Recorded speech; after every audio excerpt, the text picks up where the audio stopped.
Make a choice to begin anywhere in your life, and the next chapter of your journey has begun. And along the way, be open to being inspired. Listen to the conversations led by Dr. Wayne A.I. Frederick, Howard University Interim President, President Emeritus, and Charles R. Drew, Professor of Surgery, on The Journey.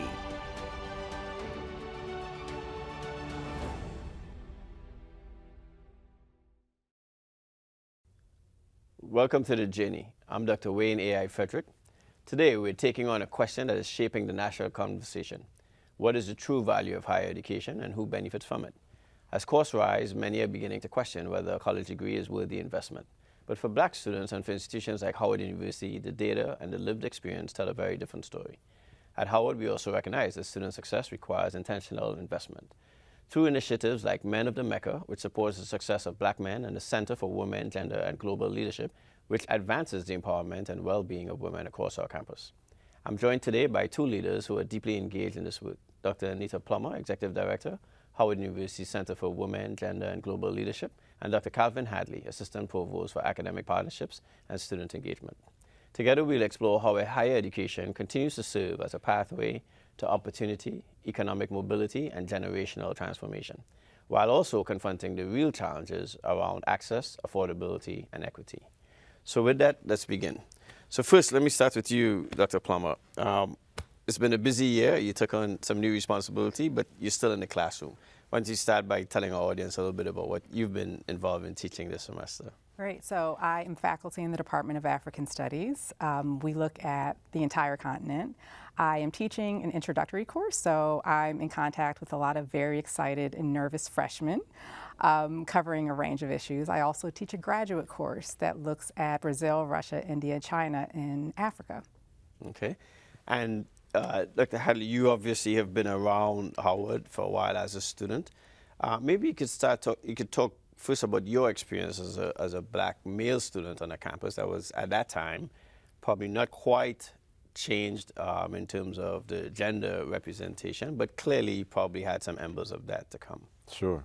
Well, first I want to say Howard University helped raise me, right? So I'm a proud son of Howard University, and my life was completely transformed here as a student, as a two-time student, undergrad, as well as my doctorate, my PhD. You know, as a young Black male here, I think we had about 33% males on campus at that time. I'll be transparent and say, as a heterosexual male, it seemed like I was in a land of milk and honey, right? It seemed like the gender imbalance was in my favor for those that wanted to date. And I think amongst my friends, we would always joke that we have it probably the best of any college in the country. I think when you zoom out of that, and I became an administrator, I realized that gender imbalance has a significant impact on students in the classroom and really on the larger community, I think beyond college. So I don't think it was until I became an alum that I really understood that for the heterosexual male, there may be something to smile about when you're on campus. But I think when you zoom out of that and better understand how the gender imbalance is impacting, I think the way students show up in the classroom, the way they interact in the classroom, their level of confidence, I think, and their abilities, as well as the ability to really develop social bonds and networks, I think has been significantly impacted by that gender imbalance. And when you zoom out, and we'll talk about it more as we get further along in this conversation, when you have Black women who are doing so well academically and Black males on the other end of that spectrum, it creates a real conundrum for partnership further down the line that I think has a significant impact on everything from the racial wealth gap to the way we develop families. So Dr. Plummer, when I started as interim president, we had one full-time woman dean, despite the fact that we had that gender imbalance at the undergrad level, which is now somewhere in the order of 76% women, 24% men. And I'm curious, as Dr. Hadley just alluded to, that imbalance, when you look at it from an administrative point of view in terms of where people are, how they engage, how they form partnerships, et cetera. When you think of gender, the center you have, empowerment being a major part of what you're doing, I'm curious as to what your perspective is about the experience of the 76% women in undergrad. Yeah, so this has actually come up in my classroom and at the center, where I've taught classes of 30 students, and in the rare occasion, there are only 2 or 3 male students there. And I actually address it in the classroom, and women have an issue with that too. So I think the assumption that it's just a male problem is a false assumption. Howard is a community, and the community is enriched by its diversity, and that includes gender diversity. So at the center, you're right, it's a bit of a paradox, right? So women at Howard is a success story. Women are enrolling at high rates, being persistent through the process, and graduating. But at the same time, when you look at leadership, not just within academia, but across different sectors, a lot of the positions tend to be held by men. So we know that earning a college degree does not mean economic security, and it doesn't necessarily mean that one will advance very far in their career. And that's the nuance that at the center we consider. We know gender isn't just about women. We know policies are not gender neutral. Institutions and policies impact women and men differently. And we want to unpack that, especially when it comes to real world issues. So at Howard, when the composition of the deans changed, that sent a signal, not just to students, but also to faculty, where there is an interesting gender dynamic in terms of leadership. Department chairs tend to be men, right? We see adjuncts tend to be women, those on tenure track, right? It all depends on the department. So I think when change comes from the top, it sends a cultural signal that practice has to change too. And when women see women in leadership positions, that's something to aspire to. With that said, Howard is an outlier in academia, so we can't assume what's happening at Howard is happening across the board. So I really commend your leadership in setting that precedent and then maintaining it consistently. So the other part of this dynamic that I find fascinating as well is the fact that we're part of an ecosystem, and that it's not, at least for me, it was never about one gender versus the other. Yes. And recognizing as well the full spectrum of how people may perceive gender. But it was always about how we succeed as an entire unit. And the fact that if any one aspect of that unit was not empowered or not raised up, we wouldn't do well. Now, taking a big zoom out, since you teach courses about BRICS nations, Africa, what's your perspective of the global perspective of what role gender is playing, and how students who we may be preparing here in this little microcosm then get to go out into that world and flourish? Yeah, so global leadership is very important to the center. We know that you talk about the campus being an ecosystem, with globalization, with transnational politics, with technology. We know that we're all interconnected globally, and we have to prepare our students to be able to be culturally competent. We can't assume that Black students are culturally competent just by virtue of being Black, and that they're able to navigate these different spaces and understand that the leadership that they bring to any issue within any forum is unique and it's highly valued.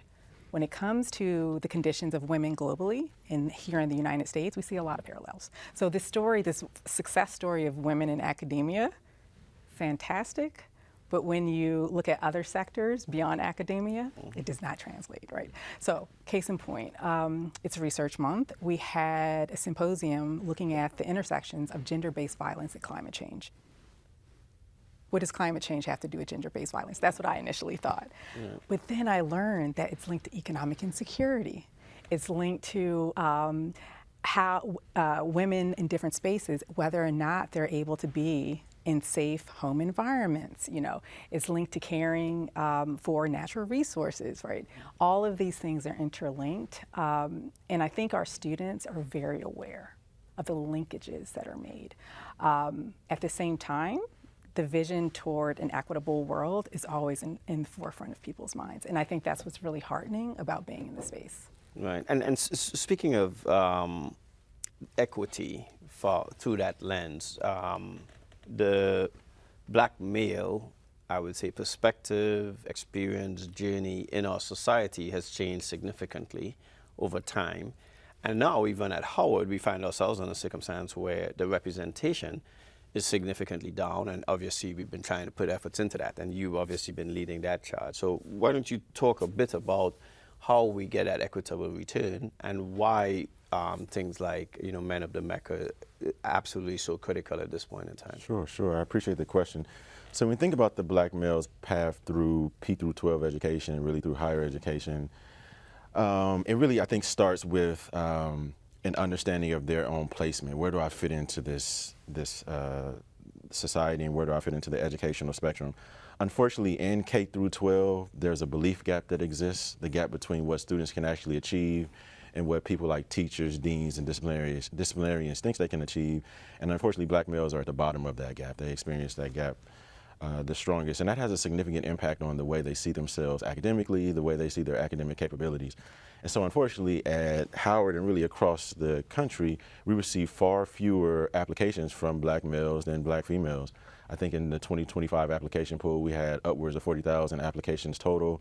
We had about 83 or 8,400 from males. Now, to be clear, that's a pretty significant number, especially when you think about our history. That's probably one of the largest pools of male applicants that we've ever received, but it pales in comparison to the black female.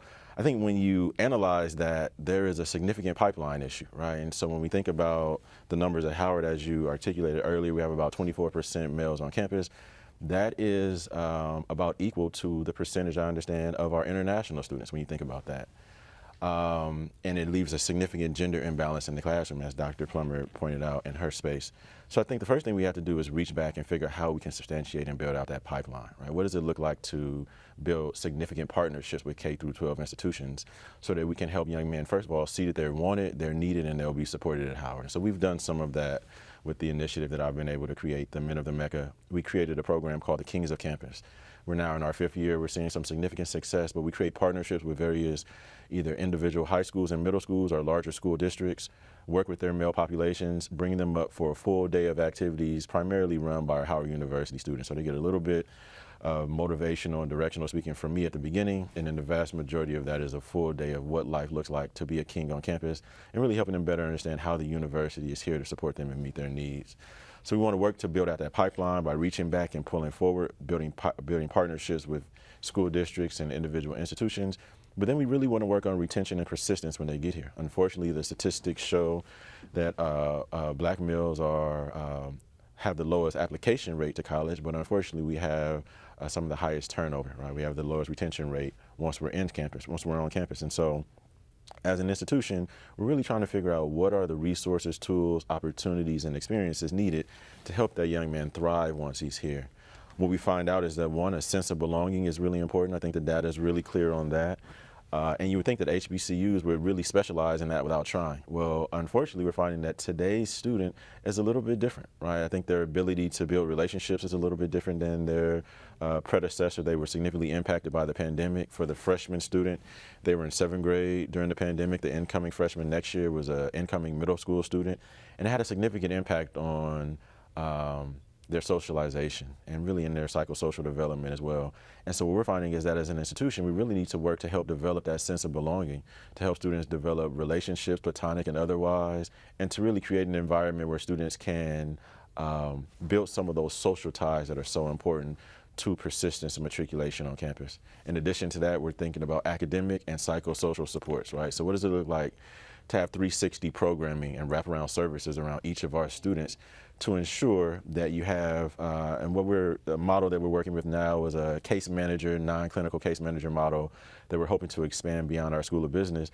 But in that model, we're working with students to give them accountability partner, somebody that's working with them to check on their psychosocial needs as well as their academic needs, somebody that is working with them to provide them with access to different resources and knowledge of different resources. We find that men have lower help-seeking behaviors, so when they need help, sometimes they're not reaching out for it.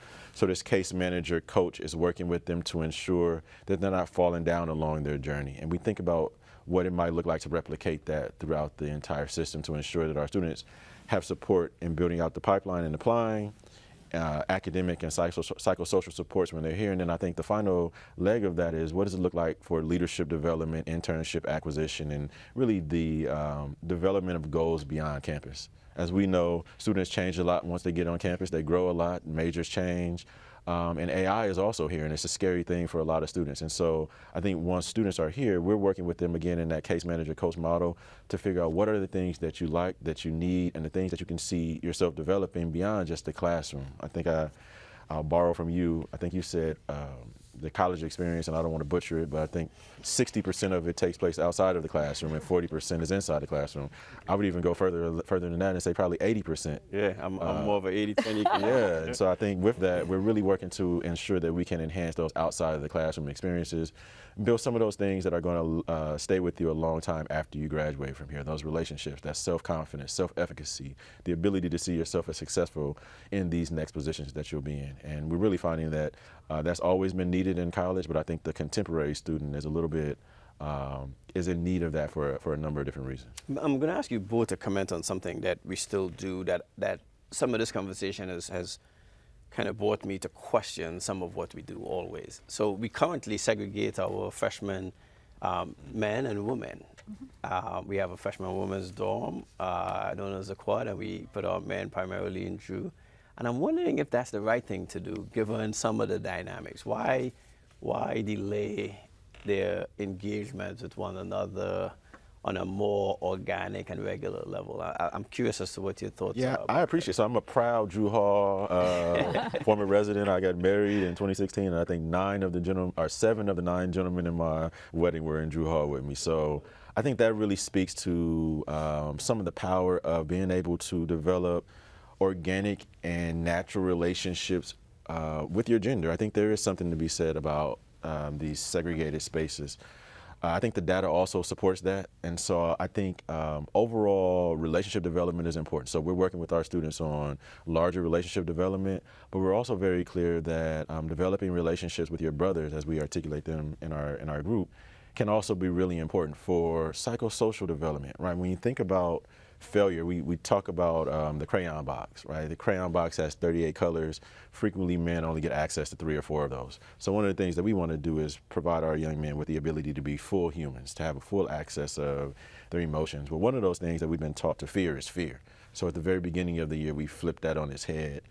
Well, fear and failure are both things that we flip on its head. Well, what do you do when you fail? What do you do when you are fearful? Well, frequently you need somebody to your left or your right that you can confide in, that you can rely on. We find that those relationships organically built in those dormitories are frequently a part of that. As a matter of fact, we're taking that a step further in the fall, and we're building a pilot iteration of a living learning community. So we've been taking the Drew Hall model where you're organically together and you kind of get a chance to shower and brush your teeth in the same bathroom, and amplifying that and having programming together, putting students together based on their majors and their interests, and also creating a space where throughout the year we develop peer partnerships, right? One of the things that the research is also very clear about is that peer relationship development can be important for matriculation and for retention as well. And so we're working on that peer relationship model in the living learning communities as well. So I think there's a great deal to be said about some intermingling throughout your college experience. We're not going as far as Morehouse and Spelman, which I think do a great job of what they do.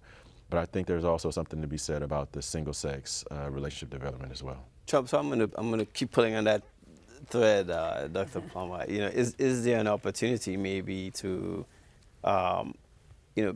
get our young men and women probably a little more uncomfortable, if not having them live together, but maybe some cross-pollination around that programming that really gets them into that space together? Well, I'm an advocate of choice, so I actually think it would be nice to have an option where if male and female students wanted to live together, they could apply for that option. It'll be a great experiment, I think, for us. So I think organically folks interact. I think we create that space for that here at Howard, both in the classroom and outside of the classroom. We know that, there are systemic barriers that we encounter differently, we face differently. I don't know if, partying is one of them. I'm not quite sure. But I actually think collaborative programming will work. So we can talk about, real issues like, what is misogyny, right? Yeah. Sure. What is, feminism, right? What is patriarchy? And how is this lived out on our campus? Yeah. And we've begun this discussion Sure. already. We have to name things very clearly. We have to find out where students are at and how they understand it. Yeah. And we have to guide them. quite frankly, we're competing with a lot. We as in academia, we're competing with social media. We're competing with a lot of misinformation. We're competing with, emotions dictating fact. And they're here for a short period of time so we can teach critical thinking, ask questions, how do we challenge systemic barriers together as a community? It's not, let's promote men at the expense of women. We have to be very clear that just like your partnership, I actually went to an engagement party over the weekend. The couple both went to Howard in the 90s. They were in the same circles, and their circles, overlapped. They came back together, and it was that social network that brought them together. Everyone there. Some were in sororities and fraternities, which are very powerful institutions. Our student organizations are extremely active. I know because I'm competing with student organizations. When I'm asking folks to have done reading, so it's happening. It's organic, but I think the ideas that are circulating, some of them are very problematic, extremely problematic in terms of, gender roles, like what's acceptable and what's not acceptable, what's appropriate for women to do, what's not appropriate for women to do. And I think this has to be the space where we foreground the discussion and we're forward thinking and then realistic with the cultural changes that you mentioned. And that's why I'm actually very excited about Men of the Mecca, because I can see us being very direct and approaching these issues head on.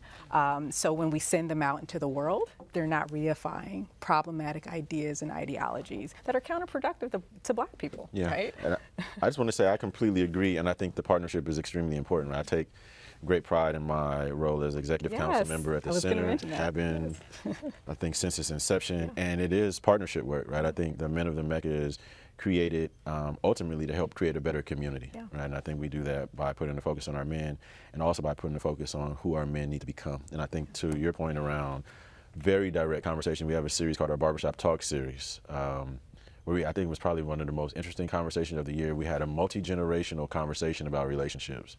And we had a person who was Gen X, speaking to a person who was Gen X, had been married for 30 years, speaking to a person who was Gen Z, who was talking about his same-sex relationship. And it was so interesting to see the growth and development, I think, in that conversation in general, but also some of the hard truths, right? Some of the hard things that I think the older generations have to deal with. And I think we deal with that by building relationships and a community within the Men of the Mecca so that we feel comfortable having these difficult conversations. But we also hold each other accountable, right? I think a part of the relationship development is saying, hey, I think the perspective that you hold can be harmful, and I think it's okay for us to evolve for that. And that's one thing that I'm really excited about Gen Z is that they are, I think, I know you mentioned some complex conversations. I think they're forward thinking in a lot of ways, and I think that things are evolving, but I think they're okay with talking about them. That's one thing that I found. Good. So, one of the things that obviously is a question today is the value of an education. And this part of what we do on campus, we talk a lot about our academic things, career placement, but we rarely talk about the things that we need to touch on. So just as we close, I'd like both of you to comment on kind of why is it necessary for us to have this activity in a university setting? Why should we be placing so much emphasis on this, and how much does that really lend to the value of what we provide? So academic institutions historically have been at the forefront of innovation, of cultural change, of revolution, of policy change. And at Howard, we take that very seriously. So yes, we can look at lifetime earnings, right? Your lifetime earnings increase if you graduate from college, but it's that intangible, social connection or network. I mentioned the engagement party. That was intangible. Yes, tangibly they're getting married, but that feeling of being in solidarity, right? These were folks who had worked in 2 presidential administrations, right? They had leadership positions across federal government, and they talked about how they were able to get the jobs because they knew each other, right? That's the value of a HBCU education. Those networks that you wouldn't otherwise have at a PWI, you're getting here. Yeah, I agree with that. You and I talk about the value of education over the degree. I think people focus on the college degree so frequently, and you're missing the point if you focus on the degree. The education is far more important, and that education comes to life in between the lines of the pages, right? It comes to life in some of the things that we were talking about before, but I think you do have to put some focus on that degree. So for every 6 degrees conferred to a Black person, more than 4 of them are conferred to a Black woman. So that means, one, the black woman is doing really well, right? But I think that if we don't put a focus, and you asked about the importance of this conversation and the work we're doing, if we don't put a focus on the other portion of that equation, the larger community is in trouble. And so I think for us, when we think about the college education, and I mentioned one other thing, Gallup Purdue has a index, right? And in that index, they measure a number of things. One of the things they measured and that they found out was that black people that graduate from HBCUs are more likely to be thriving financially in terms of identifying their purpose and socially, right? And so when you think about an education, it's more than just that degree and more than that piece of paper. HBCUs are doing it better for black people than non-HBCUs. And when you think about this larger issue and the work that Dr. Plummer and I are doing, I think it's extremely important as we think about the future of the black community, right? Howard is the mecca for a reason. And right now we are in the middle of a crisis where black men are not being educated in the higher education system effectively. And I think the reality is that we have the research, we know what works. And I think at the university, at Howard University, we need to lead in that space. We need to lead unapologetically. We need to collaborate with our brothers and sisters at HBCUs and beyond. And ultimately, I think we have to create a different tomorrow. We can't have this same conversation in 10 years where we're talking about a quarter of the class is black and 20 or so % are black males, because eventually the black women who are doing so well are going to need a partner, those who choose to have partners of the opposite sex. And when they look around, in most communities, you want to look across, right, to identify those partners. And unfortunately, those numbers are going to be far smaller than she would like. And that means she's going to be the mother, the provider, the nurturer, and a number of other positions in society. And unfortunately, when you look at the other end of that equation, the black male is looking for a place in society. And we know that disaffected males, as we've seen throughout history, can cause a great deal of harm for not only ourselves, but for the larger society and the larger community. So I think that this work is critical. I'm excited to be doing it. I'm excited to be in partnership with the center and to continue that work. And ultimately, I think I'm excited for the university and the university administration for identifying these as goals. I know your work has been long for elevating women, and you've done a very effective job in that. And I'm really excited that the board and the university has provided resources and opportunities for us to do that same thing with our male population. Excellent. So thank you, Drs. Plummer and Hadley, for a thoughtful and important conversation. I think what we've explored today makes one thing clear: the value of higher education, and particularly at institutions like Howard University, cannot be measured by cost alone. It must be understood through its impact and opportunity on mobility and on the future of families and communities, as you suggested. We also recognize that student success does not happen by chance. It is the result of intentional investment through programs like Men of the Mecca and Howard Center for Women, Gender, and Global Leadership that ensure black men and women are not only enrolled, but supported, empowered, and positioned to lead. As the national conversation continues to evolve, it is our responsibility to tell a more complete story, one grounded in data, but also in lived experience and generational impact. Thank you for joining us on the journey. I'm Dr. Wayne A.I. Frederick. We'll see you next time.